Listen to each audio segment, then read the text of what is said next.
You ask Tiger to solve. This deals with linear equations with one unknown. The final result is x equals 10. Let's solve it step by step.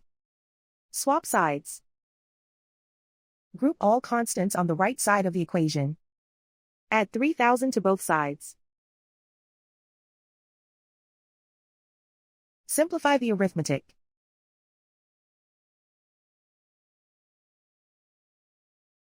Isolate the x.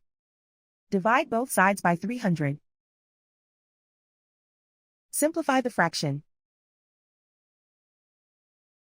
Find the greatest common factor of the numerator and denominator. Factor out and cancel the greatest common factor. And so the final result is x equals 10.